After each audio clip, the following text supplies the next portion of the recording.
Estamos iniciando mais um programa Viva a Voz Saúde, pela Rádio Nossa Senhora de Copacabana. Bem-vindas e bem-vindos. Vamos hoje conversar mais uma vez com o jornalista Mário César Carvalho. Espera aí um instantinho, pronto. E eu deixei o meu celular ligado mais uma vez. Mário César Carvalho já esteve aqui em fevereiro desse ano. Nós fizemos dois blocos de programa e depois eu vou botar o link. Aliás, eu tenho ouvido tanto essa expressão que eu vou quando eu criar uma banda, eu vou botar o nome da banda de Link na Bio. Que eu até hoje não entendi bem o que é isso. O Geraldo, eu te explico. O Geraldo também é apaixonado pelo Instagram e ele está nessa história de link na bio. Então eu vou botar daqui a pouco o link do programa anterior e a gente pode dizer que esse programa de hoje, é uma continuação daquele de fevereiro, né? O Mário César Carvalho como eu fiz a apresentação no programa anterior, é um jornalista cascudo, um jornalista que eu admiro muito. Enfim, várias questões me fazem admirá-lo, mas sobretudo porque talvez seja um dos jornalistas brasileiros que mais se aprofundou na questão do enfrentamento que o Brasil faz ao tabagismo. E, inclusive, o nosso convidado escreveu um livro cujo nome é O Cigarro e foi publicado pela Publifolha. E eu esqueci de pedir a ele para trazer o livro, mas quando a gente fizer a edição do programa, para quem estiver nos vendo no YouTube, eu vou botar uma foto do livro do nosso convidado. Então, a partir daí, você sabe que antes mesmo desse livro, Mário, eu estava revendo lá minhas documentações, coisas que eu tenho lá em casa, e estava vendo uma matéria que você fez comigo, se não me engano, em 1999. Era uma matéria sobre o Serra. O Serra tinha tomado lá umas decisões favoráveis ao movimento contra o fumo e você foi lá pedir uma opinião como técnico, né? E quando eu fizer a edição do livro, vou botar essa matéria, ou edição do vídeo, vou botar essa matéria para os ouvintes que estiverem vendo depois pelo YouTube. Eu devo ter escrito mais de 150 reportagens grandes sobre a indústria do cigarro. Então, antes de você começar a falar nisso, se apresenta um pouquinho, porque tem muita gente que não pode estar vendo o programa hoje e que não viu o anterior. Rapidamente, perfeito. Dá uma palhinha sobre a tua história. Eu sou jornalista, eu sou jornalista há mais de 40 anos, eu sou formado em jornalismo pela USP. Você se formou em que ano? Eu me formei em 83. Porque eu me formei em medicina em 78. Em 83 eu me formei. Um mês depois eu já estava dentro da Folha de São Paulo, onde eu fiquei fiquei por 35 anos. Um mês depois de formado? Um mês depois de formado, porque eu tinha publicado uma reportagem grande e o Boris Casoy, que era o diretor de redação da Folha, ficou muito impressionado com a reportagem e me chamou para trabalhar no jornal, sem concurso, sem nada. Foi uma coisa assim, olha... O Boris Casoy era o diretor de redação do jornal na época. Ele era... logo depois... O Geraldo está dizendo que você precisa chegar um pouquinho mais perto do microfone. Logo depois, eu peguei ali os últimos... Eu entrei na Folha quando o Boris Casoy ainda era editor e logo depois teve uma troca que o Otávio Otávio Frias Filho passa a ser o diretor de redação e implanta o Projeto Folha, que foi um projeto extremamente modernizador no jornalismo brasileiro, no sentido de trazer procedimentos mais objetivos para o jornalismo, muito inspirado no jornalismo americano, que a gente reputava ali como de grande qualidade. Para quem não é dessa área, como é que era? O que você chama de essa modernização? O que era antes e depois? Olha, é um pacote de medidas, né? Vamos chamar assim. Uma certa objetividade no texto, Era um dos pressupostos. A ideia de você tratar acusação como acusação, não como fato. Eu acho que filosoficamente é uma coisa bem importante, né?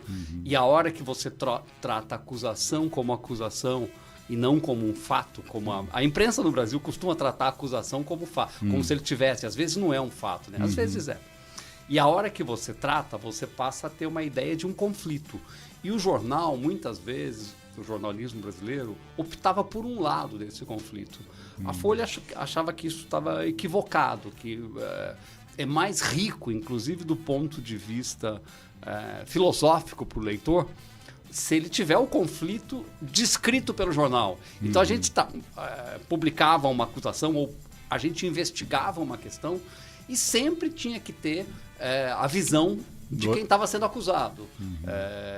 A ideia de dois lados, né? A ideia de que o jornal é um veículo que ele... a gente sabe que a objetividade no jornalismo é impossível, só que ao mesmo tempo que é impossível, você busca ela como uma meta. Quase que... É engraçado, né? Porque isso... Às vezes brincava e falava, pô, mas isso está parecendo quase que budismo, né? Está parecendo uma coisa meio oriental. Mas eu acho bonito isso do ponto de vista filosófico, né? E você acha que a Folha se mantém assim? Não. A Folha jogou no lixo esse projeto. Hoje em dia, o jornal, quer dizer, ele é uma caricatura do que era no período que o Otávio era o diretor de redação, né? Eu acho que... o fato de ter de um irmão do Otávio morreu, teve um câncer galopante, assim, morreu, e o irmão que assumiu é um irmão que não tem muito apreço pelo mundo das ideias, é um banqueiro, ele é dono do PagSeguro e do UOL. Então, quer dizer, eu tenho a impressão de que essa opção pelo mundo das finanças, hoje em dia, se reflete na Folha, né? A piada que muitos amigos meus fazem, que eu não sei se é verdade ou não, mas me parece uma boa provocação, é que a Folha virou um jornal de banqueiro, né? O fato deles tratarem, por exemplo, as propostas do PT de um jeito extremamente leviano, né? E tratando logo de cara como se fosse um erro brutal, isso aí no projeto Folha do Otávio Frias Filho, que morreu, isso seria proibido. Você, quer dizer, você vai lá, ouve, relata, depois você ouve economistas a favor, contra, gente que tem uma opinião intermediária e deixa o leitor formar uma opinião. Hoje em dia, a Folha já vem com a opinião formada. Então, eu acho que tem um empobrecimento do mundo das ideias nessa opção. Não, e para a gente que recebe essa informação dessa maneira também prejudica, né? Porque claro. A sua capacidade de analisar fica... Eu acho que é muito engraçado, porque a gente... o projeto Folha tinha algo contrário ao jornalismo militante, porque você identifica um conflito e dá voz para os dois lados. O jornalismo militante não, ele identifica um conflito, um problema e assume um daqueles lados, né? Eu acho que hoje em dia a Folha acabou assumindo um papel muito parecido com o do jornalismo militante, seja de extrema direita, seja de esquerda, que eu acho que é direito de qualquer um fazer jornalismo assim, mas quer dizer, como é direito meu julgar que isso é extremamente empobrecedor. Quando você falou que você copiaram de uma certa maneira, o Frias copiou um pouco o jornalismo americano. Sobretudo o New York Times, né? Sobretudo o New York Times, que é um jornal... Eu fiquei pensando na Fox, por exemplo, na TV. Não.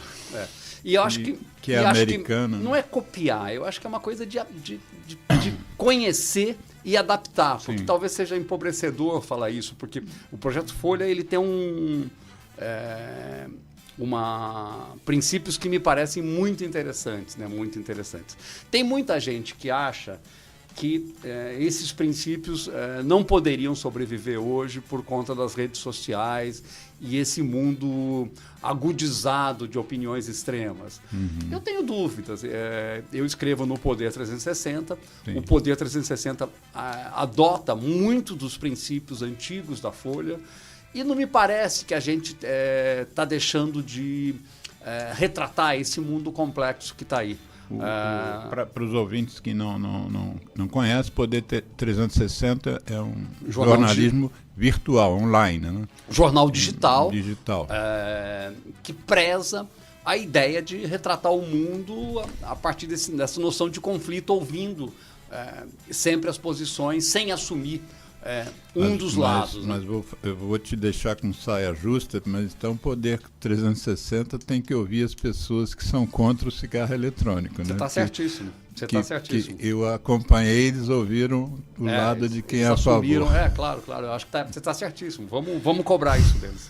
Vamos cobrar isso. Mas então, quem quiser saber mais do histórico do Mário, entra lá no primeiro programa que eu vou deixar aqui, porque ele aqui já começou de formado, mas ele começou com 16 anos a escrever num jornal de Sorocaba, não é isso? Isso. Eu me lembro. Claro.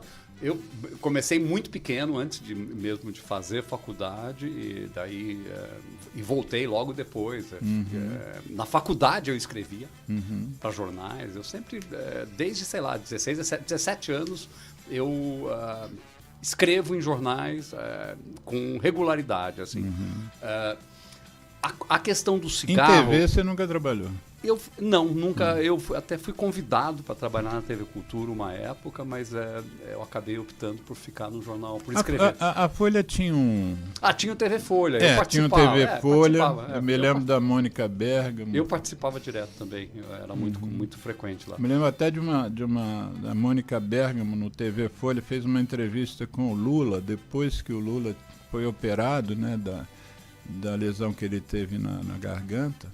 E eu me lembro que aquela entrevista do Lula me incomodou muito, porque ela perguntou a ele sobre o cigarro, e aí o Lula, que podia ter assumido, né, eu parei de fumar, eu vou parar, porque eu acho que é uma das causas desse meu problema. Não, ele disse que estudou e que criança também tinha câncer, então não podia relacionar diretamente o câncer de garganta. Bobagem completa, Lula, né? Bobagem completa. Ele perdeu uma oportunidade. Perdeu, claro. Mas acontece. Deslizes acontecem. Mas... Eu queria explicar um pouquinho. Eu comecei a me interessar pela questão do cigarro, da indústria do cigarro. Não, antes de você falar dessa sua relação com o cigarro, eu vou te fazer uma pergunta, que é o fato de que eu sempre peço aos convidados para darem o nome do programa, e você sugeriu que o nome do programa de hoje fosse A Indústria da Nicotina Contra-Ataca. Então, explica por que você achou esse título adequado ao que a gente vai conversar hoje. Eu acho que essa indústria é uma indústria sempre muito poderosa, né, e sempre conseguiu interferir de maneira muito contundente em políticas públicas. Nos últimos, vamos pegar dos anos 90 para cá, essa indústria estava extremamente acuada por conta de processos que os estados americanos moveram contra ela, por crimes que eles cometeram contra o consumidor, uma sucessão de fraudes, uma série de fraudes. Aliás, o nome que a juíza Gladys Kessler dá para a decisão dela, os 6 motivos, ela dá nome de fraude. Fraude, claro. É você enganar o público consumidor, é você prometer uma questão. A indústria do cigarro engana o consumidor desde sempre. E nos Estados Unidos houve processo dos estados para recuperar o dinheiro o dinheiro público que era gasto no tratamento de saúde. Eles diziam que a indústria tinha que pagar isso porque ela tinha mentido, tinha fraudado, tinha enganado o consumidor, e isso acaba com uma vitória dos estados. a indústria é condenada a pagar mais de 240 bilhões de dólares. 340, perdão. Bilhões de dólares. Quase 2 trilhões de reais. Sim. E isso depois vai ter algumas... isso quer dizer, gerou uma quantidade de informação sobre a questão de tabaco e saúde que eu falei, puxa vida, por que essas questões não aparecem no Brasil? Me deu um incômodo acompanhando a questão americana. Eu falei, puxa, eu vou começar a cobrir de um jeito similar ao que os americanos cobrem, tratando a indústria como suspeita de crimes seriais contra a saúde e contra o consumidor. Esse foi o meu ponto de... ou seja, a gente acha às vezes, né, de forma ingênua, que os Estados Unidos só trazem influências negativas. Uhum. Isso é uma ingenuidade. Eu sou um exemplo, eu acho, de que os americanos... Você acabou de citar o New York Times. Claro, né? De que há influências extremamente positivas vindas dos Estados Unidos. É uma questão... É óbvio que eles vão defender os interesses deles, são imperialistas, seria ingênuo não acreditar nisso. Mas, ao mesmo tempo, as coisas são mais complexas, isso que eu queria frisar, né? Uhum. Eu acho que há bons exemplos. Eu sempre lembro que enquanto a boa parte da esquerda brasileira era reticente contra o movimento negro, os negros pobres brasileiros de São Paulo, inicialmente, abraçaram o rap porque viram naquilo uma ferramenta para combater o racismo e, no começo, eram acusados de serem alienados, de serem instrumentos do imperialismo. E hoje em dia ninguém tem coragem de falar isso de um Racionais MC, que é uma banda que tem uma marca na história da música brasileira inacreditável. Só para, quer dizer... E não tem, eu penso, o valor que merece, né? Não é dado ao Racionais MC. Eu acho que hoje MC, tem, acho que não hoje... sei. eu acho que hoje tem, eu não sei. Acho que se eu perguntasse aos nossos ouvintes aqui, fizesse uma enquete, quem conhece o Racionais MC, eu acho que pouca gente. Isso é um pecado, É um pecado porque é uma banda que conta, que tem uma história inacreditável ao retratar a violência em São Paulo, o racismo, a vida dos negros, que aparecia de forma quase que lateral nas músicas, né? Ou aparecia de forma folclórica, né?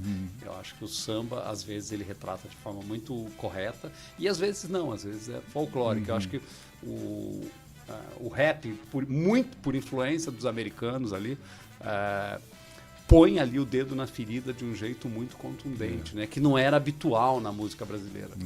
Eu gosto muito do rap do Gabriel Pensador. Ele é legal. Ele é legal. Mas voltando aqui a nossa... Eu fui buscar daqui um vídeo que eu editei sobre as chamadas declarações corretivas, que são as justificativas que a juíza Gladys Kessler deu para tomar a decisão dela judicial, né? Então, são 6 fraudes que ela aponta. Eu vou ler aqui rapidamente. A primeira, fraudulentamente, a indústria distorceu e minimizou os efeitos do tabaco sobre a saúde. Segunda, falsamente... A primeira ela descreveu como fraudulentamente. A segunda é falsamente negou e minimizou a capacidade da nicotina de gerar dependência química, né? Aquela sessão do Congresso americano famosa, né? Dos 7 CEOs dizendo que nicotina não viciava. Projetou os cigarros para criar dependência, a terceira justificativa da juíza. Novamente, ela usa a palavra fraudulentamente, apresentou cigarros light e baixos teores como menos perigosos. Quinta, falsamente negou que fizesse marketing direcionado à juventude. Quer dizer, crianças, né? Exato, crianças. Falar no português, claro, né? E por último, falsamente negou os danos do fumo involuntário, né? Porque a gente tem 1 bilhão e 300 milhões de fumantes e 2 bilhões e meio de fumantes que eu prefiro chamar de involuntários ou passivos. Sim. E durante anos eles disseram que o fumo passivo não existia, que aquilo era uma invenção. Lenda, que era uma lenda. Os médicos tinham inventado. Isso, os prédios é que eram doentes, não eram Sim, a absurdo fumaça. completo. Né? Exato. Absurdo completo. Mas aí você estava dizendo que você começou a se aprofundar no estudo da indústria, na investigação, e começou a acompanhar. Prossiga então, Mário, eu te interrompi. Eu achava que o jornalismo brasileiro tratava a indústria de maneira condescendente. Ou condescendente, ou, em alguns casos, apoiando mesmo, né? Sendo ali sabujo dessa indústria. Né? Uhum. E com essa nova visão que eu acho que aparece na Folha dos anos 80 e 90, em que você prioriza o interesse público do jornalismo, Uhum. Essa era uma questão bem importante assim, do Projeto Folha também. Eu falei, puxa, acho que tem espaço para isso aqui. E comecei a investigar e percebi que havia um mundo no Brasil de militantes, o Mário Albanese, da ADESF. A ADESF é uma entidade chamada Associação em Defesa da Saúde do Fumante. Foi a primeira entidade no Brasil que entrou com um processo contra a indústria do tabaco na Justiça de São Paulo e, infelizmente, perdeu, porque acho que a justiça brasileira é muito diferente da justiça americana e aqui o poder de dinheiro das grandes indústrias prevaleceu. Não que não havia razão para elas serem condenadas. Eu acho que prevaleceu a ideia de que a indústria conseguiu contratar ali grandes advogados. Porque toda essa argumentação que eu acabei de ler da juíza americana se aplica ao Brasil. Se aplica ao todas Brasil, os claro, 6 motivos. Claro, claro. Eles mentiram no mundo inteiro. A fraude é uma fraude global. Isso. E vários outros países conseguiram indenizações. A gente aqui foi... Quer dizer, e o Estado brasileiro também, muito diferente do que aconteceu nos Estados Unidos, não dava apoio nenhum para a ADESF. Em vez de eles entrar ali como parceiros, né, como amigos, quase que amigos, como seria de se esperar, porque, afinal, o maior prejudicado... A AGU, por exemplo. Claro, o maior prejudicado nesse processo de fraude contra a saúde pública é sempre o Estado. O Estado gasta milhões, bilhões anualmente em tratamentos que, se a indústria tivesse dito que o cigarro tinha essa repercussão,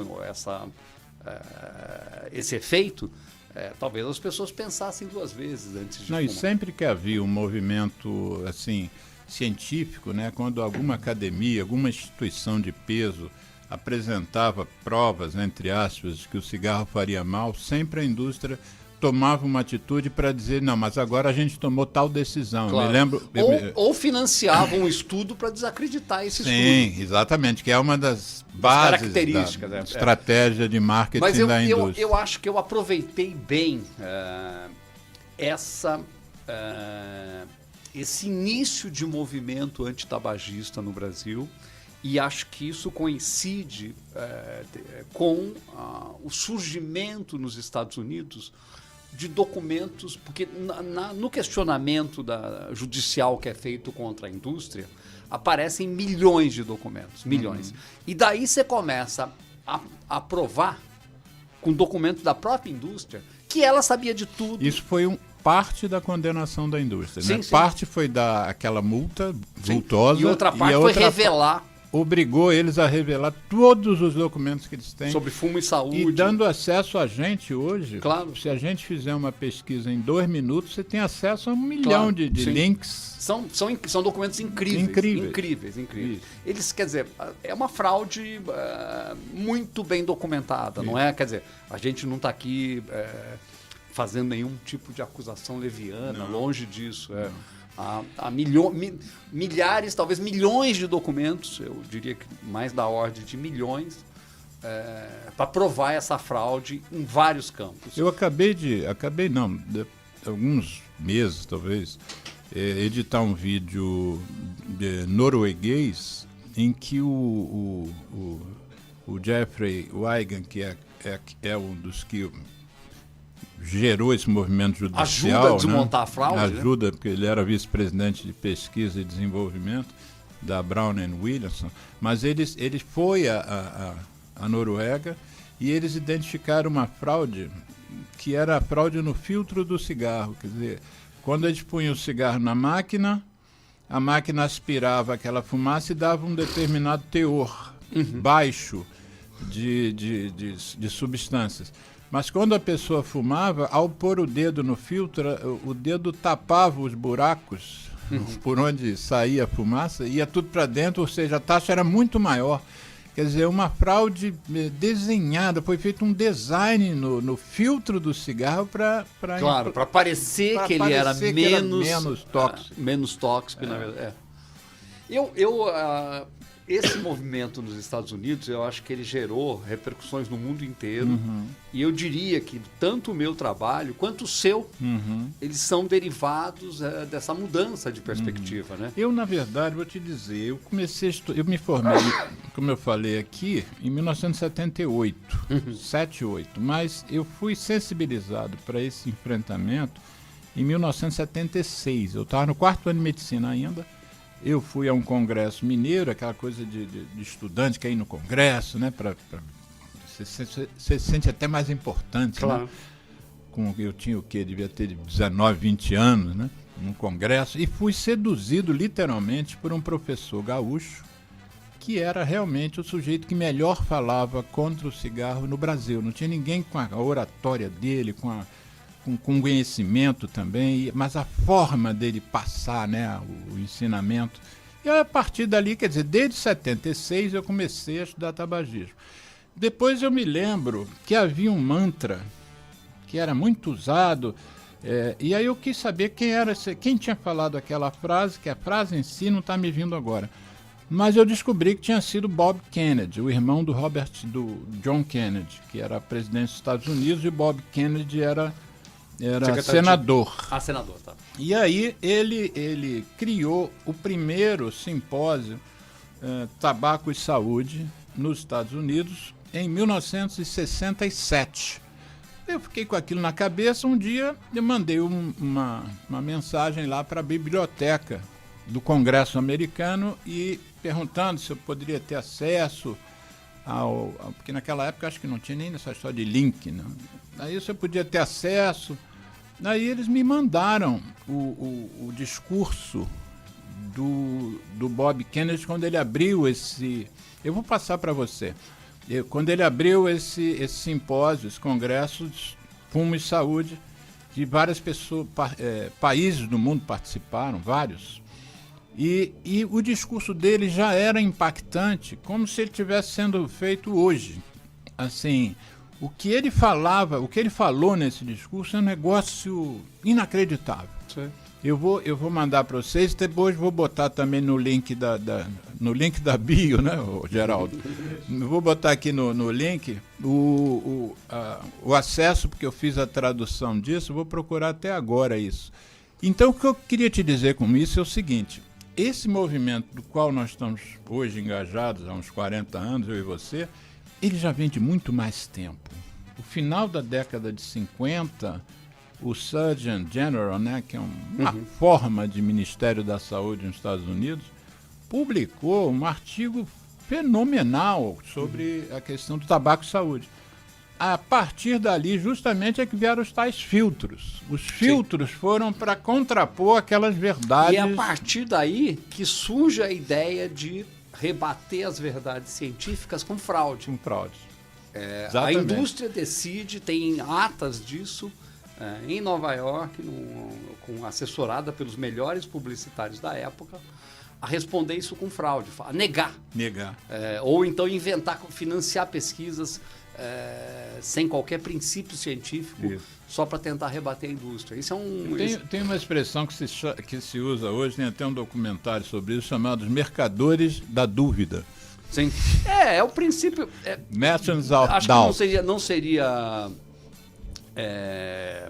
absurdo comparar isso com fake news, né? Porque é uma coisa... Ela é desenhada... As primeiras fake news, né? Desenhada, criada para disseminar dúvida no público. Então, quer dizer, é de uma perversão, assim, muito muito contundente, né? Eu me lembro, Quer dizer, a descoberta desses documentos é que vai levar à condenação, né? Porque a hora que você fala, pô, esses caras não só sabiam, mas criaram uma estratégia de marketing, uma estratégia de comunicação para disseminar dúvidas sobre as descobertas científicas. Sim, porque juridicamente o que acontecia quando você processava a indústria do tabaco, ela dizia assim, eu produzo cigarro. O indivíduo compra o cigarro, consome o cigarro. Ele não para de fumar porque ele não quer. Então eu não tenho que pagar nenhuma indenização a ninguém, porque claro, a decisão foi do consumidor. O consumidor claro, que quis fumar. Ele jogava a culpa no consumidor. Até que o Weigand chegou dizendo, não, peraí, eles sabem que nicotina vicia. Eles claro, manipulam a taxa a quantidade de nicotina dependendo se está vendendo pouco ou mais. Eles produziram... Eles inserem amônia para acelerar a absorção da nicotina. Quer dizer, havia realmente um procedimento que a juíza chamou de máfia. Claro. Eles têm uma estratégia mafiosa. Mas deixa eu só tentar. Eu acho que é um histórico muito interessante. O Brasil entra nisso e o Brasil tem um papel inacreditável no mundo, porque o Brasil vira líder como nação. No governo Fernando Henrique, com o ministro José Serra, o Brasil adota posições muito vanguardistas no combate ao fumo e vira um modelo assim, exemplar. Eu acho, quer dizer, a gente tem resultados espetaculares disso, né? A taxa de fumantes no Brasil, comparada com países europeus e asiáticos, de renda similar é muito baixa. A gente, quer dizer, a política de combate ao fumo no Brasil é extremamente bem sucedida e talvez uma das mais exemplares no mundo. Não, e ela é copiada, né? Claro, a gente é exemplar. Exatamente. A gente, da mesma forma como a gente exemplar no sentido de exemplo mesmo, claro, nós somos exemplo. Da mesma forma como a gente criou uma política de tratamento para HIV, a gente criou uma política anti-tabaco extremamente bem sucedida e muito bem desenhada. Esse sucesso, eu acho, muitas vezes leva a gente a acreditar que está tudo resolvido, que está tudo ganho, que o Brasil é um país, é uma espécie de reserva mundial de soluções contra o tabaco.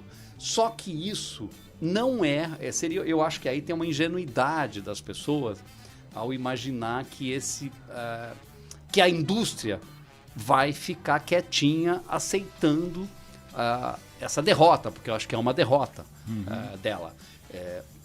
A indústria se rearticulou nos Estados Unidos e se rearticulou no Brasil, e eu queria pegar um viés que eu acho que é pouco comentado, de como que essa rearticulação é feita junto com políticos de direita e de extrema direita.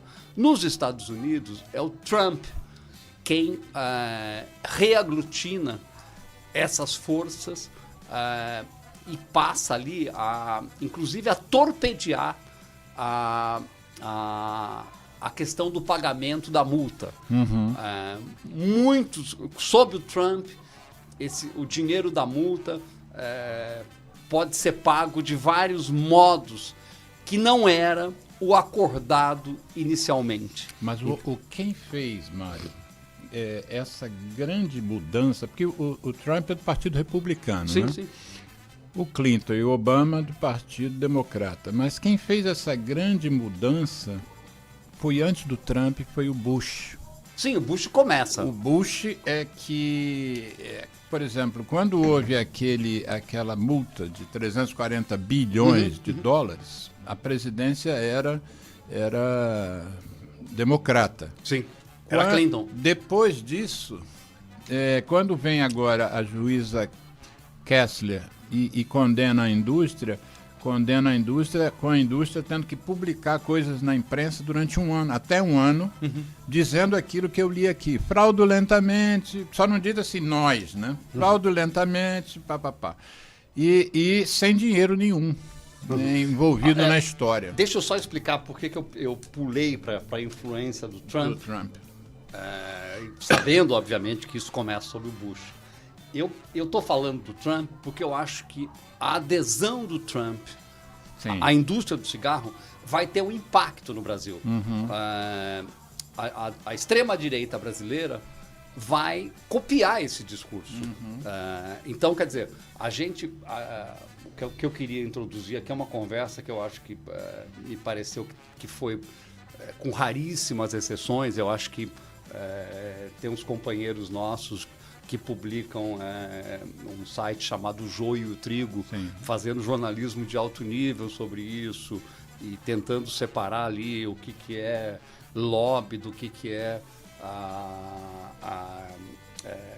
ação de verdade, né? A minha impressão, assim, é que... minha impressão não, eu acho que isso aconteceu de fato, é que durante o governo Bolsonaro, a extrema-direita e os políticos ligados à indústria do cigarro se reagruparam para atacar os avanços civilizatórios que a gente teve conquistado durante mais de 30 anos. Via políticas públicas. Via políticas públicas. Eu acho que, tentando dar nome aos bois, eu acho que tem um trio que vai encabeçar esse processo de tentativa de desmonte da política antitabagista do Estado brasileiro. Eu colocaria... esse trio é composto pelo Onyx Lorenzoni, que foi ministro do Bolsonaro, pelo Marcos Moraes, né, que é um... Marcelo Moraes, que é um parlamentar que é hoje em dia talvez o mais aguerrido defensor da indústria do tabaco, e um velho lobista da indústria que sempre defendeu a indústria do cigarro, que é o deputado Luiz Carlos Reis. Todos gaúchos. Todos gaúchos. Não sei se vocês sabem, mas a principal área de produção é o Rio Grande do Sul, e as principais fábricas ficam a grande fábrica de cigarro no Brasil fica em Santa Cruz do Sul. Tem uma produção também menor, muito menor, mas Santa Catarina e Paraná também. Paraná, um pouquinho em Sergipe. Mas o Sul é o epicentro da indústria do tabaco no Brasil, e não é à toa que esses três políticos são de lá. Como a gente conversou, ainda acrescentaria a ex-senadora Ana Amélia, que também é gaúcha, e que também, curiosamente, ela é a musa de todas as ONGs que lidam com câncer e também é a madrinha, praticamente, de todo o setor produtivo do tabaco no Brasil, que ela joga nas duas pontas. Ela agrada gregos e agrada troianos. Eu só não incluí ela porque eu acho que ela está menos ativa. Ou pelo menos ela perdeu a eleição. Não tem cargo, né? Não tem cargo. Mas eu acho que, de tal forma como aconteceu no meio ambiente, onde tem um desmonte da política pública ali, sintetizada por aquela frase do Ricardo Salles naquela reunião, a ideia de vamos aproveitar a pandemia para passar a boiada. Eu acho que na área ambiental... Ele ganhou um cargo, né, no Congresso, sim. Mesmo com essa frase. Claro, ele foi eleito. Então tem que respeitar, eu acho. Quer dizer, não gosto dele, mas respeito. Mas eu acho que na área de tabagismo o desmonte foi tão grave ou ainda mais contundente do que no meio ambiente, né? Eu só acho que às vezes essas questões você demora muito tempo para perceber, para notar, porque tabaco era uma das sortes da indústria, né? O efeito do tabaco ele demora muito tempo para aparecer nas populações de 15 a 20 anos. Então demorava, porque os dispositivos eletrônicos agora você tem jovem perdendo pulmão, né? Eu acho que é o tipo de coisa que a gente vai talvez sentir daqui lá para frente, mas houve um desmonte geral. A gente pode, acho que, tentar falar um pouco sobre isso.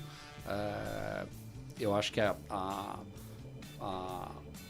o grande foco deles é tentar limitar os efeitos de um acordo internacional que o Brasil não só aderiu, mas foi um dos articuladores, que é a chamada Convenção Quadro do tabaco. Né? Eu acho que eles paralisam todas as discussões da Convenção Quadro no Brasil. Eles extinguem um órgão de monitoramento, né, da Convenção Quadro, né, da implantação da Convenção Quadro.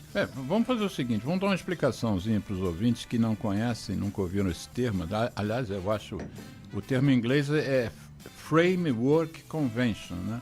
Mas em português, framework também já é uma palavra difícil para a gente, mesmo traduzindo, mas convenção quadro é uma palavra muito difícil. A gente poderia traduzir essa convenção quadro como um tratado internacional para o controle do tabaco, sendo que esse tratado internacional, ele pura e simplesmente é o maior tratado internacional da história da saúde global. Nunca houve um tratado tem mais de 200 signatários.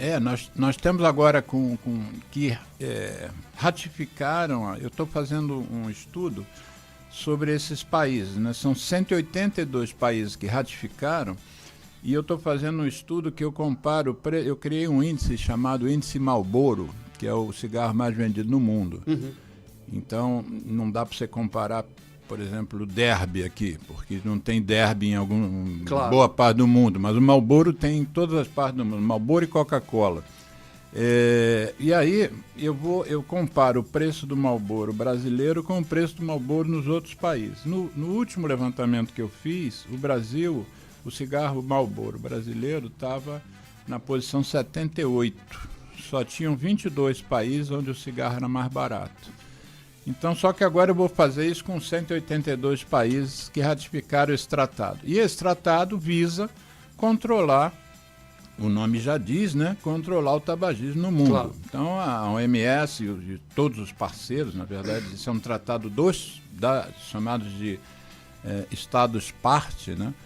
São partes, cada país é uma parte. Sim, foi celebrado no âmbito das Nações Unidas. Exatamente. Não é coisa pouca, e da Organização Mundial de Saúde. São dois, quer dizer... Isso vem de 2005 para cá. Essa Convenção Quadro tem uma série de artigos, né? Artigo 1, 2, 3, e cada artigo tem um objetivo, né? Então, são vários artigos, porque realmente o tabagismo é uma coisa complexa. Claro. E precisa ser visto de vários ângulos, inclusive sob o ângulo do produtor. Tem lá o artigo para você apoiar os produtores a mudar de cultura, de cultivo, plantar outra coisa. Esse é um dos objetivos que eles atacam pesadamente. A Convenção Quadro estimula os estados nacionais a criarem políticas para converter as plantações de tabaco em outro tipo de plantação. Isso. Eu cheguei a escrever uma reportagem que eu gostei muito. Depois eu queria que você me passasse os links todos dessas suas reportagens. Não é simples, porque o arquivo da Folha hoje em dia é uma bagunça. Porque eu sabia que você tinha publicado muito, mas eu não sabia, por exemplo, que mais de 150 com certeza, de artigos. Com certeza. Uma delas foi em Santa Cruz do Sul, mostrando ali as experiências de conversão de plantação de tabaco em verdura orgânica. Então, eles param de plantar tabaco e começam a plantar comida. E isso foi feito não com recursos do Estado brasileiro ou de ajuda do Estado brasileiro, como prevê a Convenção Quadro, mas feita pela Igreja Luterana Alemã. Então era um projeto financiado pelos luteranos da Alemanha. E é muito engraçado, assim, muito interessante, eu diria. Eu conversei com vários agricultores e eles demonstravam vergonha por plantar tabaco, porque eles sabem que faz mal. Ele falou, puxa, ainda... Mata, né? Vamos falar a palavra certa. Mata, claro. Vários agricultores falam assim, puxa, ainda bem que eu consegui parar de plantar esse... E Mário, mata inclusive os agricultores. Claro. E o trabalho é extremamente pesado e de risco, né? Porque e trabalho infantil também. Sim, é um pacote de horrores, né? É um pacote de horrores. Eu lembro que eles ficavam muito agradecidos e inclusive falavam, não, a gente finalmente conseguiu escapar de uma coisa criminosa que a gente estava fazendo, pecadora, porque eles são religiosos, né, são luteranos, e graças à ajuda da igreja estamos começando a plantar comida para as pessoas. Você sabe que é bem oportuna essa sua lembrança, porque a cada ano, né, todos os anos, desde o final da década de 80 do século passado, o dia 31 de maio é consagrado a você celebrar o Dia Mundial Sem Tabaco. E o Dia Mundial Sem Tabaco desse ano, 31 de maio desse ano, 2023, vai ser justamente tabaco não é alimento.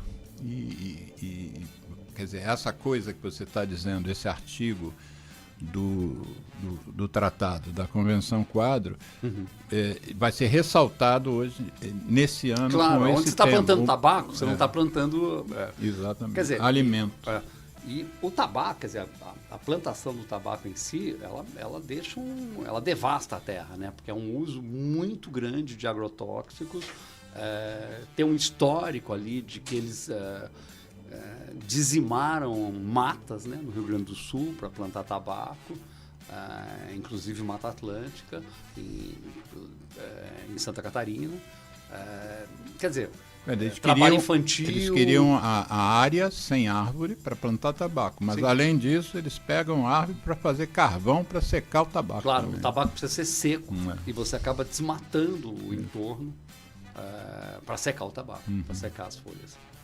E aí você, nesse caminhar, você começou você estava descrevendo que você começou a perceber que o buraco era muito mais embaixo, quando você começou a se aprofundar no assunto, e aí você chegou ao ponto de, no início lá desse século XXI, você inclusive publicou um livro chamado O Cigarro, que nós já conversamos sobre ele alguma coisa no programa anterior, mas...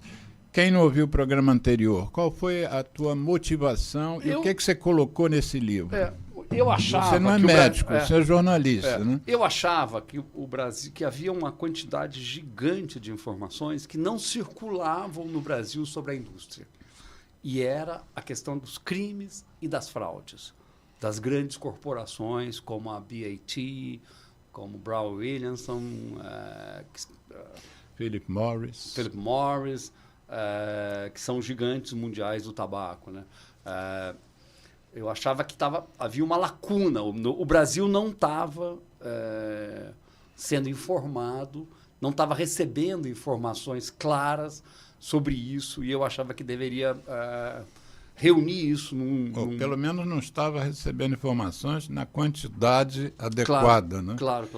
E a mídia no Brasil, ela sempre foi muito pró-indústria, né? Você, por exemplo, a Rede Globo, a gente não pode esquecer que ela era sócia da indústria nas transmissões de Fórmula 1. A Fórmula 1 é toda bancada pela indústria do cigarro. Era, né? Era, né? Agora isso mudou, né? Mas depois, na época, quer dizer, o carro do Senna, do Ayrton Senna, ele tinha um tom de vermelho que era uma referência direta ao maço de Marlboro. Por que a gente sabe disso? Porque nesses processos judiciais americanos foram descobertos estudos feitos pela Philip Morris para como que você faz para o vermelho ficar no mesmo tom do maço rodando numa pista a 250 quilômetros. Você tem que...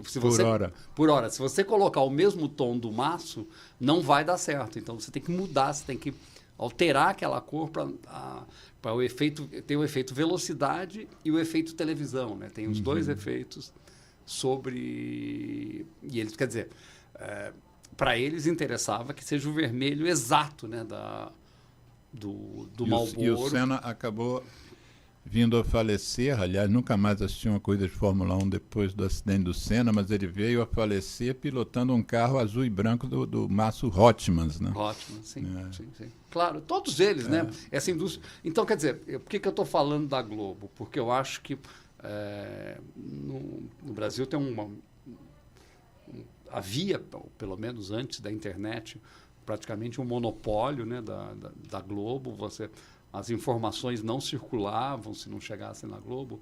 E a Globo não publicava nada sobre isso. Então, eu tive a sorte, eu acho, de pegar um jornal que tinha uma mentalidade extremamente aberta e vanguardista para esses assuntos de saúde.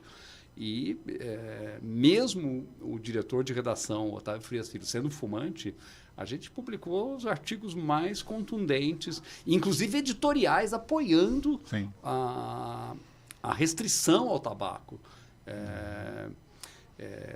É engraçado, né? Porque nessa época havia um consenso de que o tabaco tinha que ter limitações. Eu nunca vou esquecer, quer dizer, em São Paulo, a primeira lei de restrição ao tabaco é aprovada sob Paulo Maluf, um político conservador, né? Eu diria que houve uma mudança. Hoje em dia, os políticos que eu não prefiro chamar de direita ou de extrema-direita, porque eu acho que eles não têm nada de conservador, porque muitas vezes não tem um respeito pelas regras democráticas, né? Então eu acho que não dá para ser chamado simplesmente de conservador. Eu acho que teve uma mudança nisso. Eu acho que nos últimos anos a direita e a extrema-direita brasileira, que é associada à indústria do tabaco, parou de ter vergonha de falar que apoia a indústria. Essa é a minha impressão. Eu acho que tem uma mudança muito grande. Você pega o Heinz, o Marcelo Soares, você pega o Onyx, da mesma forma como eu acho que os políticos, uma parcela da extrema-direita, perde a vergonha de se declarar racista, né? Eles passam quase que a apoiar ali a supremacia branca. Eu acho que tem uma ligação entre esses universos. Sim. Eu acho que há uma conexão muito clara ali. Porque os conservadores, eles sabiam que era também uma fraude a ideia de que o cigarro é uma questão de escolha. Então, por que, por exemplo, eu acho que o Maluf vai lá e decide criar a primeira lei de restrição ao tabaco, né, em espaço público fechado. No Brasil, né? Em espaço fechado. Em espaço fechado. E como ele foi combatido, né? Foi muito combatido, muito combatido. Mas hoje em dia eu acho que seria... não consigo ver um político... quer dizer, hoje já tem lei federal, mas na época isso foi muito... a lei federal veio a reboque das estaduais. As estaduais saíram primeiro, né? São Paulo, Rio. Claro, Rio entrou nessa depois. Mas vamos fazer o seguinte, o Geraldo já está apontando aqui para o nosso tempo. Vamos fazer um intervalo com uma música.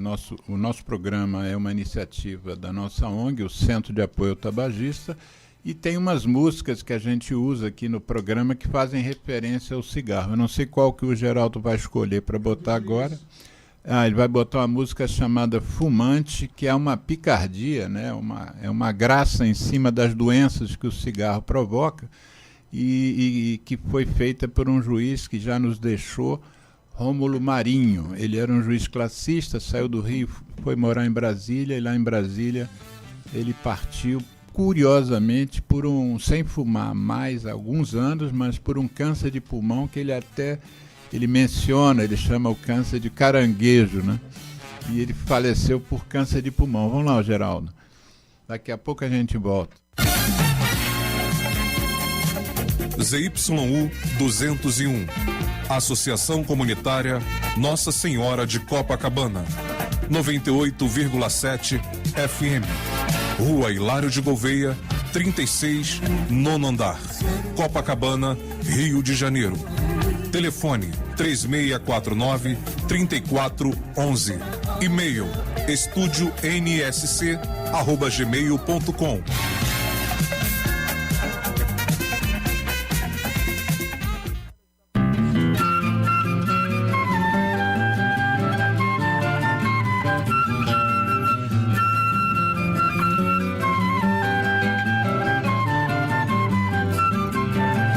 sou fumante à luz do sol e do neon. Quem não gosta de cigarro desconhece o que é bom. Pra tosse também não sabe que a bronquite infernal, juntamente com pigarro, são meu charme matinal.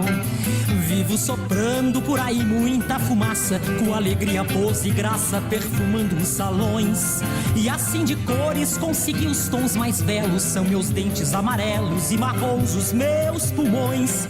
Para meus brônquios, alcatrão é vitamina e a doce nicotina, esperança de troféu. Pois do tabaco hei de ter a minha flor, um fantástico tumor que me levará ao céu. Mas se não ganho, afinal, o caranguejo, ainda um desejo que eu quero consumado. Já que eu não posso ter de tudo, eu quero parte, pelo menos um infarte pra também ser safenado. A impotência não assusta, camarada, vale mais uma tragada que o prazer sexual. O enfisema não está fora dos meus planos, pois fumante há muitos anos, o evento é natural. Uma gastrite duodenal, uma esclerose, finalmente em dupla dose, sei que um dia vou ganhar.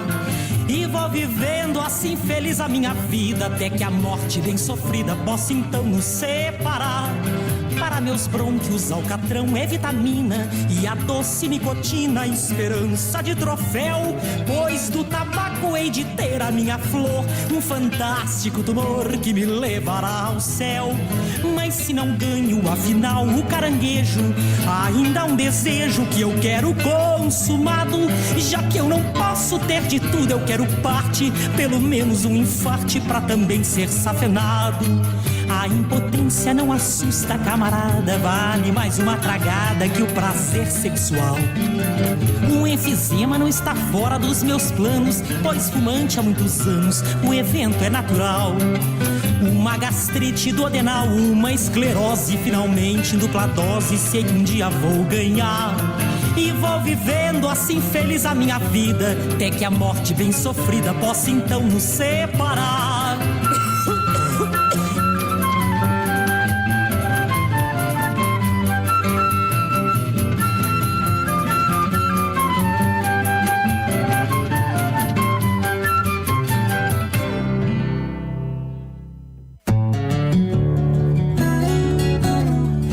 ZY1 201, Associação Comunitária Nossa Senhora de Copacabana, 98,7 FM, a onda que chega ao seu coração. Rua Hilário de Gouveia, número 36, nono andar, Copacabana, Rio de Janeiro.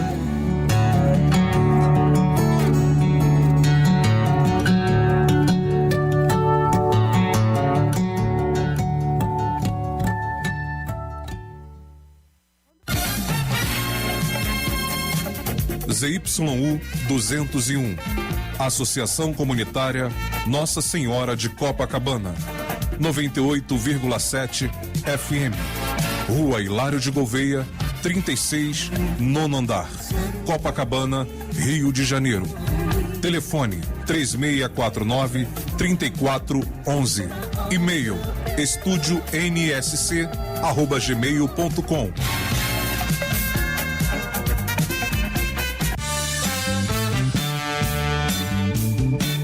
Vamos falar depois de streaming.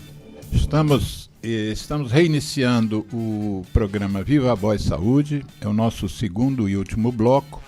O entrevistado de hoje é um jornalista super experiente em todas as áreas do jornalismo, mas com um interesse muito particular, pessoal, na investigação de tudo que envolve o maior problema de saúde pública do planeta, que é a dependência química em nicotina e todas as consequências que vêm depois. Nós encerramos o programa, o primeiro bloco, mencionando o maior tratado de saúde pública, que é a Convenção Quadro para o Controle do Tabaco. Essa Convenção Quadro ela foi criada para implementar todos os artigos do tratado. No Brasil foi criado, e em outras partes do mundo, foi criada uma comissão chamada Comissão para a Implementação da Convenção Quadro no Controle do Tabagismo no Brasil. Essa comissão, esse nome grande, tem uma sigla chamada CONIC, C-O-N-I-C-Q. CQ é a Convenção Quadro. Então, a CONIC era um grupo de autoridades presidida pelo Ministério da Saúde, tendo como secretaria executiva o Instituto Nacional do Câncer, o Câncer, no caso o INCA, e no caso a secretária era a doutora Tânia Cavalcante, uma atuante antiga no controle do tabagismo no Brasil, e também funcionária do INCA. Além dessas duas peças, né, o Ministério e o INCA, além dessas duas peças, a gente tinha mais ou menos representação de 16 ministérios, mais a Receita Federal, mais, enfim, outros organismos de governo. O interesse dos prepostos do governo, que são ligados à indústria, que favorecem as organizações de fachada da indústria, tentam minorar e mesmo desmontar a Comissão Nacional para a Implementação da Convenção Quadro. O nosso convidado mencionou um deputado gaúcho de nome Marcelo Moraes, e eu vou pedir ao Geraldo para botar um trechinho de um áudio que o Joio e o Trigo, também referido aqui pelo Mário César Carvalho. O Joio e o Trigo é um grupo de jornalistas investigativos, e eles obtiveram o áudio e o vídeo mesmo, né? Vocês vão ouvir o áudio, mas existe também um vídeo, mas esse vídeo mostra uma articulação entre setores do governo pró-indústria, mesmo dentro do Ministério da Agricultura, e minando a Convenção Quadro e as ações da CONIC, mesmo o ensejo, o intuito de acabar com a CONIC. E o que aconteceu é que o presidente anterior da República, ele não só acabou com a CONIC, colocou em estado de letargia, como várias outras comissões importantes com participação ou não da sociedade civil, como Conceia, né, que trabalhava alimentação, e felizmente agora a gente está retomando toda essa, quer dizer, é como se a gente tivesse perdido 4 anos. Mas, Geraldo, você pode botar aquele áudio para a gente? Eu fiz uma reflexão de que quando nós tínhamos ainda a CONIC, não que eu defenda, aliás, foi uma das pessoas que promoveu uma reunião logo no início do governo para que houvesse a extinção dela, mas quando havia ainda a figura da CONIC, nós tínhamos, pelo menos, como saber, Galã, o que estava se tratando, qual era a discussão, qual era a pauta. E agora, com a extinção da CONIC, que é positiva para o nosso setor, a gente acabou ficando no escuro. A gente não sabe o que, de fato, o governo brasileiro está pensando, e me preocupa no momento em que, sistematicamente, esse grupo esquerdista, que está dentro do governo ainda, continua trabalhando e continua trabalhando muito. A CONIC continuava se reunindo, mesmo não tendo o aval do governo. Nós sabemos que a Tânia, lá por dentro do Ministério da Saúde, continua agindo contra o nosso setor, e eu sugeri para o seu Benício, e queria fazer essa sugestão para vocês, que é a seguinte: nós temos que ter um pouco de estratégia, na minha opinião, nessa condução. Primeiro, quem vai ficar responsável por conduzir a opinião do Brasil lá na Convenção Quadro provavelmente vai ser o Ministério da Saúde. O Nelson Andrade pode nos ajudar nisso, mas provavelmente é o Ministério da Saúde. Porém, se a gente for no Ministério da Saúde, a gente não vai ter êxito. O Ministério não tem como publicamente dizer que ele é a favor, ele nem pode fazer isso. Porém, se a gente fizer um outro caminho e conseguir conversar com o Ministério da Relação Exterior, com França, e também com a ministra Tereza Cristina, do Ministério da Agricultura, daqui a pouco a gente começa a fazer um caminho, né, em paralelo, e faz com que o Ministério da Saúde não se comprometa, mas, ao mesmo tempo, tome a linha desses outros 2 ministérios. Então, eu queria sugerir para vocês o seguinte: que a gente pudesse estar marcando aí nos próximos dias, nas próximas semanas, ou na semana que vem ou na outra. Acho que na semana que vem é um pouco apertado, Nelson pode nos ajudar nisso. Mas talvez não na semana que vem, na outra, a gente fazer uma reunião da cadeia produtiva aqui em Brasília, em um primeiro momento com o ministro da Relação Exterior, que é o ministro França, é aberto, é parceiro, é muito gente boa ele, e na mesma semana conseguir uma agenda com a ministra Tereza Cristina, para que a gente possa não só descobrir qual é a posição do governo brasileiro. Então, esse áudio que vocês estão ouvindo é uma reunião da cadeia produtiva do tabaco envolvendo parlamentares, envolvendo representantes da indústria, envolvendo Ministério, quer dizer, citando o Ministério da Agricultura, Ministério do Desenvolvimento Agrário, no caso a Secretaria de Desenvolvimento Agrário, ou seja, um grupo governamental minando a comissão que representa o maior tratado de saúde pública do planeta. Ontem foi o Dia Mundial contra a Tuberculose. E houve uma sessão solene em Brasília, esteve presente a ministra da Saúde e o novo secretário do departamento que vai cuidar disso, que é o Draulio Barreira, nosso amigo pessoal. E foi citado lá uma das coisas que a tuberculose é problemática, porque ela tem uma mortalidade no Brasil de mais ou menos 16 pessoas por dia. 16 pessoas diariamente morrem da tuberculose. E essa reunião da cadeia produtiva estava minando uma comissão que é para implementar um tratado onde no Brasil, por um problema de saúde, que é o tabagismo, onde no Brasil morrem quase 500 pessoas por dia, há décadas. Já morreu, inclusive, mais do que morre hoje. 500 pessoas por dia, Mário. Então, você estava mencionando os parlamentares que você gostaria de marcar. Eu acho... Acabamos de ouvir o deputado Marcelo Moraes. Perdão. Esse áudio me parece muito impressionante, porque revela ali qual é a estratégia desse grupo financiado pela indústria, né? A gente acha, quer dizer, que a indústria aceitou seus limites. Falso. A indústria não aceita seus limites. A indústria fala que apoia a convenção, mas é uma mentira. De novo, eles repetindo a estratégia de falar em público uma coisa, mas agir de forma diferente. Em público eles diziam que nicotina não viciava. Claro, que fumo passivo não existia. Que nunca fizeram anúncio para criança.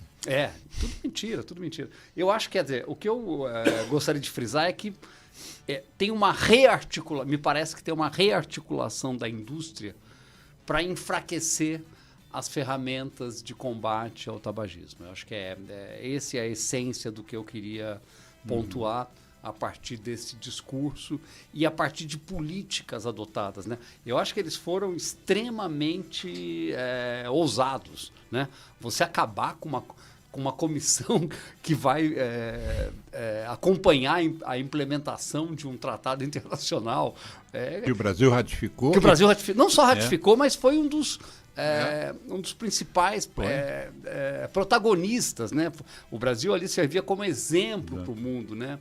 A Organização Mundial de Saúde vivia citando o Brasil como exemplo. Dois embaixadores nossos, né, fizeram um trabalho magnífico, incrível, elogiado. Eu me lembro de um evento que houve aqui no Brasil, fui eu, inclusive, me pediram, porque eu tenho esse hábito de editar vídeo, né, de legendar. Houve uma manifestação oral da diretora-geral da OMS parabenizando o Brasil. Isso foi apresentado no museu aqui no Rio, que eu esqueci o nome, aquele museu da Praça Mauá, me fugiu. Museu da Manhã? Não, Museu da Manhã. Museu da Manhã foi reservado um espaço onde o Brasil foi escolhido para ser um anfitrião justamente pela qualidade do trabalho contra o fumo que é realizado aqui no Brasil. Quer dizer, que reforça o que você está dizendo. A Vera Luísa Costa e Silva, que é uma médica do INCA, que se destacou também logo no início do enfrentamento do tabaco no Brasil. Ela não tem tantos anos assim de vida, mas ela foi uma das precursoras desse movimento articulado, interinstitucional, e acabou indo, fruto desse trabalho, acabou indo para Genebra, para a OMS, sendo a líder do secretariado contra o tabaco. Sim, ela foi a diretora da divisão de tabagismo da OMS. O Brasil tem quadros de altíssimo nível nessa área. Assim, e eu fiquei... na verdade, o que eu estou trazendo aqui é uma razão, uma espécie de... Olha, isso me assusta muito. Porque... Eles não estão mortos, né? Não, seria ingenuidade acreditar que a indústria aceitou e falou, vamos trabalhar agora com os novos padrões de limite, com as novas limitações, né? Isso não me parece ingênuo. Não, e o interessante é dessa coisa da ingenuidade. Outro dia eu estava editando, volta à questão de edição de vídeo, eu estava editando uma audiência pública que teve em Brasília em 2015 para... uma audiência pública para que o senador José Serra ele defendesse um projeto de lei de número 769/15 de 2015. Esse projeto de lei do Serra é fenomenal. Ele, num projeto de lei só, na verdade um PLS, né? Projeto de lei do Senado, num PLS só, ele proíbe o fumo dentro de viaturas em que tenham menores dentro da viatura. Ele proíbe propaganda em ponto de venda também. Ele proíbe a inserção de aditivos nos produtos de tabaco. Tem uma quarta que eu não estou me recordando agora. Pois bem, nessa linha, os senadores se manifestavam. E você citou aqui Luiz Carlos Reis. Como eu estava editando o vídeo, eu prestei mais atenção ainda do que normalmente eu prestaria, porque você tem que ver onde é que você corta e pau, como é que... E aí eu fiquei prestando atenção que toda a fala dele, que era contra o projeto de lei, todos os pontos do projeto de lei era contra. E a gente sabe que ele, antes do financiamento público de campanha política, ele era subvencionado pela indústria do tabaco. Isso era público, né? Isso não era escondido, bastava você procurar quem financiou. E ele, o tempo todo, ele se mostrava como defensor dos produtores, porque vai gerar desemprego, vai gerar isso, vai gerar aquilo, enfim, em nenhum momento ele cita a indústria do tabaco. É uma estratégia, momento, né? É uma estratégia. Eles usam o produtor como uma espécie de espantalho. Exatamente. Para falar, olha, nós são bonzinhos. Olha, estamos preocupados aqui com o homem do campo, com o pequeno. E você hoje, houve uma época em que haviam 160 mil famílias produtoras de tabaco. Hoje já são bem menos, eu acho que são 140 e poucos, e cada vez está diminuindo mais. Né? E eu fazia comparação, tudo bem, nós temos 160 mil famílias que seriam prejudicadas, por exemplo, se nunca mais produzíssemos tabaco no Brasil. Só que 85% da nossa produção não é afetada por projetos de lei de Serra, porque 85% é exportado. Enfim, isso vai ser problema de outros países que estão recebendo esse nosso produto. O Brasil é o maior exportador de folha de tabaco do planeta. Mas eu fazia uma comparação que esses 160 mil, se ficassem sem vender tabaco, poderiam fazer outra coisa. Claro. Mas deixa só um segundo eu concluir. O Brasil perde por ano 160 mil pessoas que morrem por causa do tabaco. Ou seja, aquilo que os trabalhadores, nessa mesma quantitativa, teriam que procurar outra coisa para fazer, e a convenção diz que o governo tem que ajudar essas pessoas. No caso das pessoas que morrem, morreram. A cada ano, 160 mil, porque você tem hoje 160 mil famílias produtoras, no ano que vem são as mesmas, no ano são as mesmas, mas em relação à mortalidade, são 160 mil pessoas diferentes a cada ano. Claro. E acho que tem um dado adicional, eu diria, que eu vi isso no Rio Grande do Sul, em Santa Cruz, fazendo reportagem sobre a conversão de áreas de plantio de fumo em áreas de cultivo de hortaliças orgânicas e frutas orgânicas. As pessoas não gostam de plantar fumo. Elas sabem que aquilo faz mal. É muito impressionante isso. Então, quer dizer, elas plantam porque a indústria criou todo um sistema de financiamento que me lembra aquela coisa de sistema integrado, né? Eles dão Eles chamam de escravidão moderna. Eles dão a semente, dão os defensivos, dão tudo. Você só tem que entregar as folhas. Eu acho que eles dão preço nas folhas. Claro, é tudo controlado. A indústria controla o processo todo. Mas eu acho que as pessoas elas têm um incômodo muito grande de plantar algo que elas sabem que faz mal para a saúde. Sim. E eu vejo isso, e a impressão que eu tenho é que no Rio Grande do Sul a indústria tem um poder tão grande que esses projetos de conversão são sempre limitados, porque o governo do Rio Grande do Sul não apoia. É uma coisa... pelo contrário, o governo do Rio Grande do Sul, mesmo depois da sugestão da Convenção Quadro, de que não se deve subsidiar essa indústria, porque ela é extremamente lucrativa, extremamente rentável, o governo do Rio Grande do Sul continua dando subsídios para que a Souza Cruz aumente sua fábrica. No intervalo aqui, você mencionou até uma governadora do estado do Rio Grande do Sul. Eu lembro, eu fiz reportagem sobre isso, a Ieda Cruzius, que era uma parlamentar tucana do PSDB. Mesmo partido do Serra, curiosamente. Serra. Sim, eu notava isso, né? A indústria no Rio Grande do Sul, ela manda no estado. É impressionante. A gente acha assim, né, que o Rio Grande do Sul é muito diferente, né, de estados do Nordeste. Bobagem. Quando se trata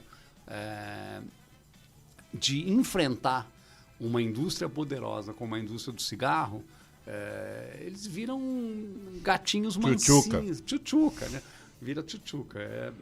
O que você estava falando do Onyx? Você citou ele 2 vezes, citou comigo. O Onyx já foi muito articulador dessa indústria, né? Eu acho que ele é a pessoa que articula coisas num grau ali que a gente demora muito tempo para descobrir, né? Mas ele é uma pessoa que sempre muito ligada, né, a essa indústria, né? Ele é engraçado porque ele talvez seja mais esperto de que os políticos que são mais identificados com isso, né? Mas eu sempre vejo ele junto com esses lobistas, né? Então, é impressionante isso, né?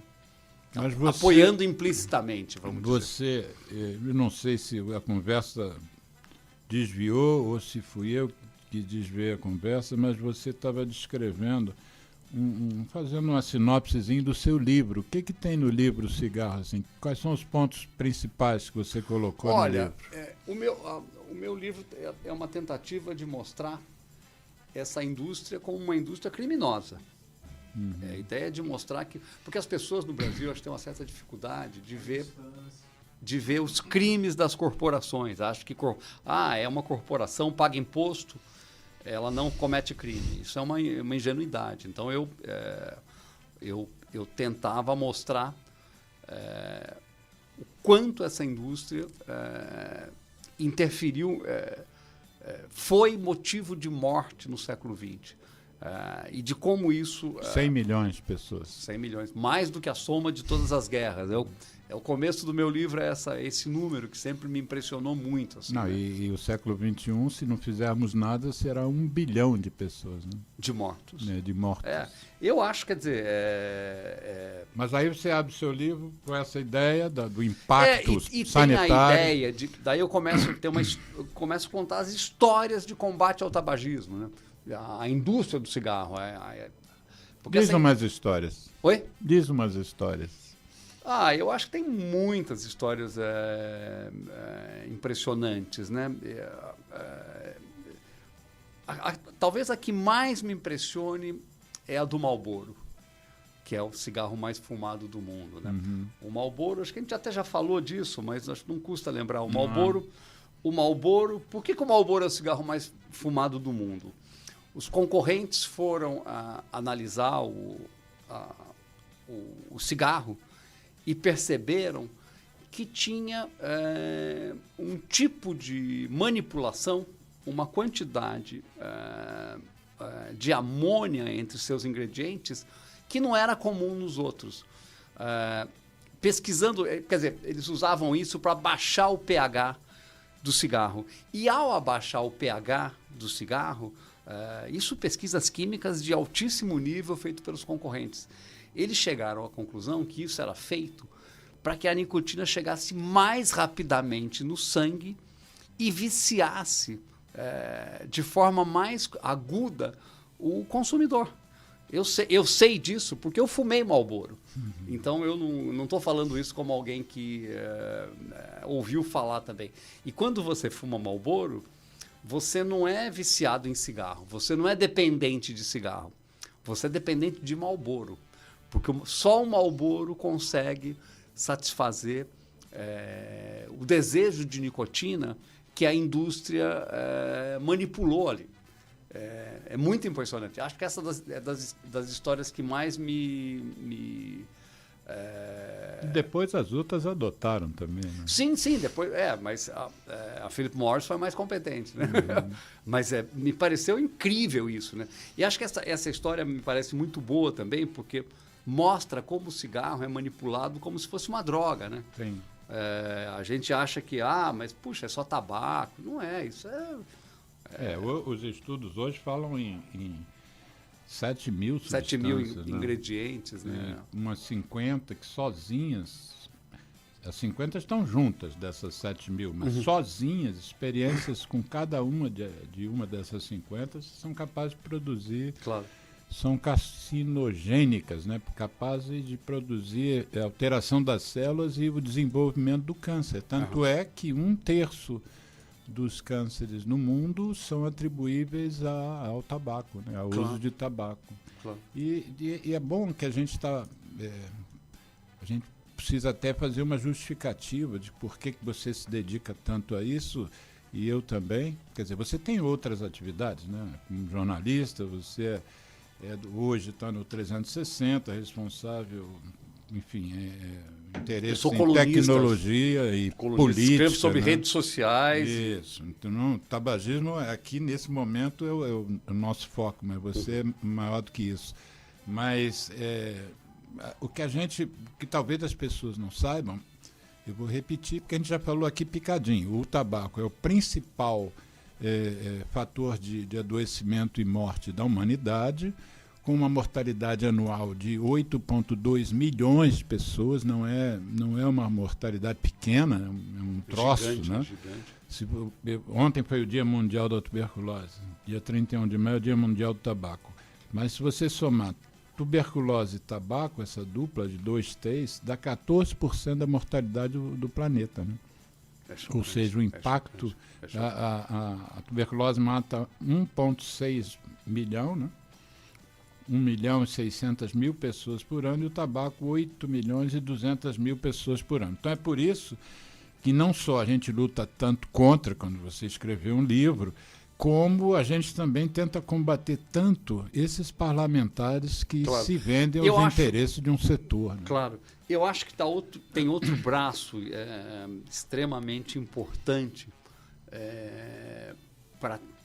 que me influenciou muito a ter batizado o programa com a ideia de a indústria da nicotina contra-ataca. Isso. Porque eu acho que, quer dizer, tem esse braço dos políticos que eu acho que se rearticulou a ponto de extinguir uma comissão do governo brasileiro, né? E agora, sob o governo Lula, esse grupo foi recriado, né? Porque a CONIC está sendo rearticulada, revitalizada. Mas tem um outro grupo que eu acho que é extremamente importante nesse contra-ataque, que é a dobradinha publicitário-cinema. A gente, quer dizer, essa questão é muito bem monitorada nos Estados Unidos. A indústria do cinema voltou a expor, a mostrar cada vez mais cigarro, e nos estudos feitos por órgãos do governo americano, você nota que isso é uma prática disseminada e crescente. E teve um crescimento muito grande no streaming. Então, as séries hoje em dia, sei lá, me ocorre Euforia, que é uma série que foi extremamente impactante, né? O cigarro voltou a reinar na televisão, no streaming e no cinema. E o que eu acho estava comentando contigo, que me parece um paradoxo, o principal veículo os filmes que mais aparecem, quer dizer, todos os grandes filmões de Hollywood hoje em dia têm cigarro. Era uma coisa que Hollywood, no começo, chegou a cogitar e diminuiu muito por pressão política nos Estados Unidos, a exposição do cigarro. Havia a recomendação de que filme que aparece cigarro só fosse mostrados para pessoas acima de 17 anos, que é a classificação R nos Estados Unidos, de Restrict. Isso a Hollywood parecia ter visto no começo com bons olhos, era papo furado, eles simplesmente jogaram no lixo essa discussão, isso não avança, pelo contrário. O que se nota pelas pesquisas americanas é que a exposição de jovens em situações de entretenimento e prazer, como é um filme, isso é um gatilho muito poderoso para a iniciação ao tabagismo. Então, eu acho que a gente está, de novo, aí, quer dizer, a ideia está vendo um retrocesso, eu diria, na questão do controle social, porque acho que aí é um controle social, acho que o Estado não tem que se meter nisso. Mas eu acho que a indústria percebeu ali que havia uma oportunidade de ouro. Eu acho que as formas de financiamento do streaming são muito mais heterodoxas. Eles aceitam dinheiro de fontes muito diferentes, né, que talvez outros setores da indústria não aceitassem, né? Porque eu acho que havia um constrangimento de você aceitar dinheiro da indústria do cigarro. Eu acho que há um tempo atrás tinha virado algo parecido com aceitar dinheiro de indústria de armas ou de traficante. Eram colocados num terreno de bandidagem comparado ao tráfico de drogas e à fábrica de armas. E eu somaria essa sua preocupação, né? Primeiro você falou em retrocesso aqui no Brasil desses articuladores da indústria que estão ganhando força. O segundo é um retrocesso em relação à própria iniciação com o surgimento dos dispositivos eletrônicos, né? Quer dizer, o jovem americano, eu editei vários vídeos e vou colocar esses vídeos, esses links desses vídeos que eu editei e legendei para o português, né? Vídeos com jovens. Todos eles estavam dizendo assim: eu jamais começaria a fumar porque o tabaco é nojento. A expressão de vários pequenos... as pessoas... Tabaco fede, né? Fede. Agora, com os cigarros eletrônicos, que não é só o cigarro eletrônico, é o aditivo que está ali dentro do cigarro eletrônico, né? Um levantamento recente dá conta de que existem 15 mil tipos de aroma e sabor diferentes no mercado americano. 15 mil. Que loucura. E uma informação também relativamente recente é que o FDA recebeu, talvez há uns 8 meses atrás, tinham 6 milhões de pedidos de registro de dispositivos eletrônicos, 6 milhões, e parece, segundo a informação também recente que eu tive semana passada, que esse número está totalmente defasado e são 23 milhões de registros de novos produtos. Ou seja, aquilo que a gente, por exemplo, o jovem americano já estava desistindo de experimentar cigarro, está vendo a curva desceu e agora está subindo. Claro. Porque a tecnologia é bonitinho, já a 4ª geração às vezes parece um pendrive. Sim. Né? E no Brasil, felizmente, não tem. Tem toda uma sedução, né? Toda uma sedução que é a coisa. E níveis de nicotina, às vezes, já encontraram em produtos 50 vezes mais do que num cigarro comum que tem 1 miligrama de nicotina. Claro, a gente sabe que havia ali no começo da criação dos dispositivos eletrônicos para fumar, muitos pesquisadores falavam, não, é preciso limitar a quantidade de nicotina e isso simplesmente não aconteceu. Eu acho que agora está acontecendo porque teve uma série de mortes nos Estados Unidos. O pulmão simplesmente... Era como se fosse uma queimadura. Sim, ele parece que foi queimado. Parece que é uma coisa... Quer dizer, você expõe ele a uma quantidade tão gigante de nicotina que... Nunca tantos jovens adoeceram tanto em tal quantidade quanto com os dispositivos eletrônicos, cigarro eletrônico e outros vapes. Né? Eu acho que a gente está vivendo... quer dizer, o Brasil ainda consegue resistir a isso. Eu não sei até quando vai conseguir. Sim. Eu acho que a gente está tendo uma espécie de teste, né? Porque...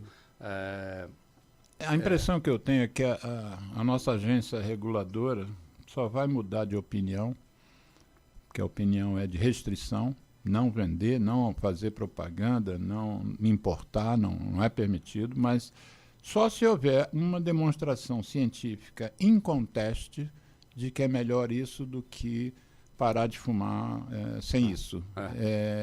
Eu acho que enquanto...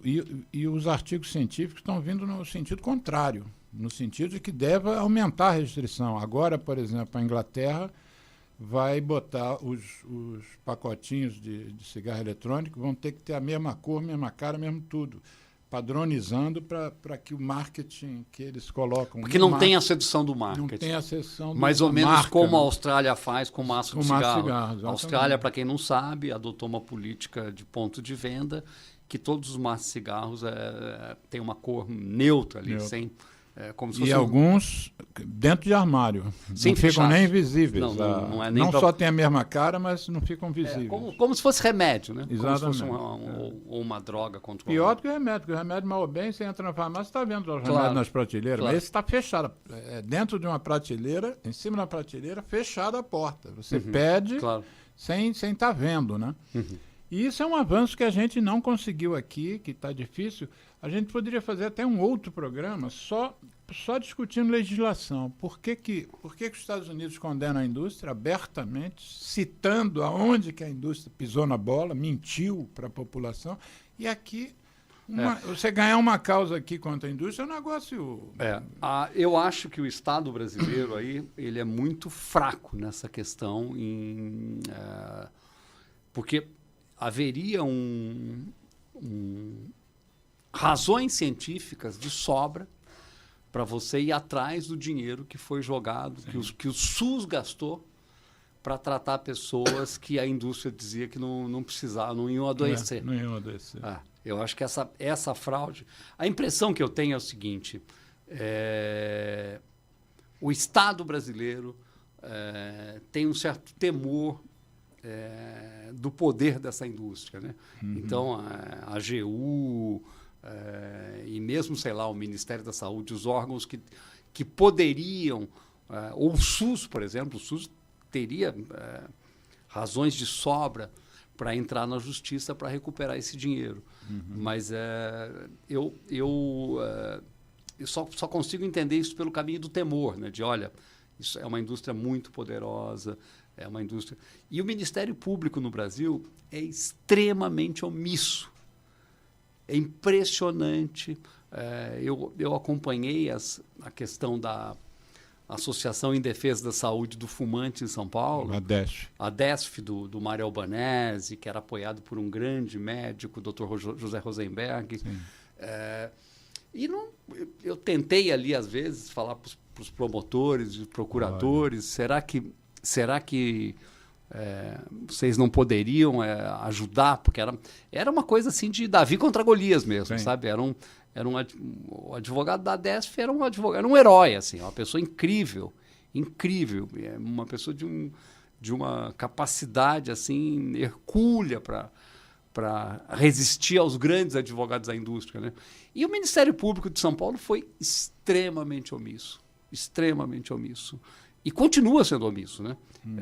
Eu acho que, por exemplo, tem todo um contrabando de dispositivos eletrônicos para fumar, né? Que às vezes eu fico a impressão de que a polícia é sócia, né?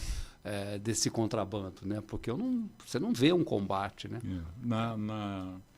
Eu tenho cachorro e eu passei com o cachorro numa rua de bastante movimento aqui no bairro do Leblon, a rua chamada Dias Ferreira. E ontem eu contei é uma rua assim, de uns 8 quarteirões, não é? É uma rua pequena. Não é uma estrada. Não, claro. Ontem eu contei mais de 20 ambulantes vendendo cigarro eletrônico. Curiosamente, a imensa maioria, 90%, 95% negros e pardos. É quase como se fosse se for preso é negro e pardo. Quem conhece esses mecanismos sabe que é o crime organizado que está fazendo isso. Isso aí são facções. Isso aí, sabe, da mesma forma como ele vende maconha, cocaína, agora ele vende dispositivos eletrônicos. Esses meninos, por exemplo... Contrabando, né, na verdade. Esses meninos vendiam... Isso é que chama atenção também, porque eles vendiam, às vezes, cerveja em lata, em isopor, e tem bares, né? Uhum. Seria uma competição ilegal com os bares, com os estabelecimentos, né? Uhum.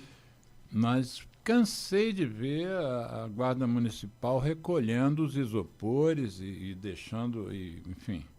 Eu não me lembro se prendiam os meninos vendendo cerveja, mas que recolhiam cerveja era coisa habitual. Aí um dia eu entrevistei um desses ambulantes e ele falou, isso aqui mudei minha vida porque eu ganho muito mais com a venda. Tem cigarros eletrônicos lá de R$200, R$250. Se tiver os puffs, muito puff, 10 mil puff, ele é mais caro. E ninguém recolhe. Nunca houve assim nenhum movimento de recolhimento desse menino, como se recolhia a cerveja, que é como se a cerveja fosse uma competição com os bares e o cigarro eletrônico, os bares, a maioria deles não vendem mais cigarro, não é negócio vender cigarro. Eu fiz uma pesquisa sobre isso, acho que tinha na época que eu fiz, foi antes da pandemia, que eu não saía muito durante a pandemia. Eu acho que dos 40 estabelecimentos, só 3 vendiam cigarro. Não vale mais a pena. Ou seja, deixou de ser um baixo e tal. Mas então, como eles não estão competindo, o ambulante não está competindo com os estabelecimentos, não tem repressão. A Guarda repressão, Municipal não reprime. Mas é uma lei, gente. É uma lei de 2009, uma decisão da Anvisa que não pode comercializar dispositivo eletrônico. Mas é na cara de todo mundo, eles gritam na rua. Olha o vape, eles gritam. Não, muito interessante a omissão das instituições, é um negócio... Eu acho que só é a corrupção que explica isso, né? Eu não consigo ver outra razão, né? A polícia deve estar recebendo ali alguma para ficar quieta. Assim, eu não tenho essa clareza ainda. Eu conheço um pouco desse mundo da polícia. Quando a polícia é escancaradamente omissa, tem dinheiro na parada. Aquilo não ocorre de graça, não, porque os policiais sabem muito bem aonde morder. Isso é um integrante... Como você supõe que seja realmente uma organização, não é, ali, criminosa, não vai ser nos meninos que eles vão achacar em outro nível, né? Claro. Mas eu não posso nem afirmar que seja isso, não tenho... Eu não, quer dizer, é uma hipótese que eu levanto conhecendo, por exemplo, o cigarro contrabandeado. Sim. O cigarro contrabandeado, quer dizer, a gente sabe disso, que isso está associado ao crime organizado e é os contrabandistas, eles corrompem a polícia o tempo todo. É muito engraçado aí, porque é uma guerra de... parece uma guerra de facções, né? Uhum. A Souza Cruz também dá dinheiro à indústria do cigarro, dava prêmio para os policiais que atacassem o contrabando, né? Uhum. Havia um incentivo e havia toda uma orientação, né? A indústria é muito ciosa. Você se aprofundou nisso? Eu cheguei a fazer reportagem sobre isso, sim. Por exemplo, você tem que me mandar essas reportagens. É possível que se perde. Eu sou um catalogador de links de informações, porque isso é história da nossa luta. Né? Porque essa é a sua história, claro, parte da sua história. As pessoas tendem a associar o contrabando. Quer dizer, o consumidor ele vai para o cigarro contrabandeado porque o preço é extremamente atraente, né?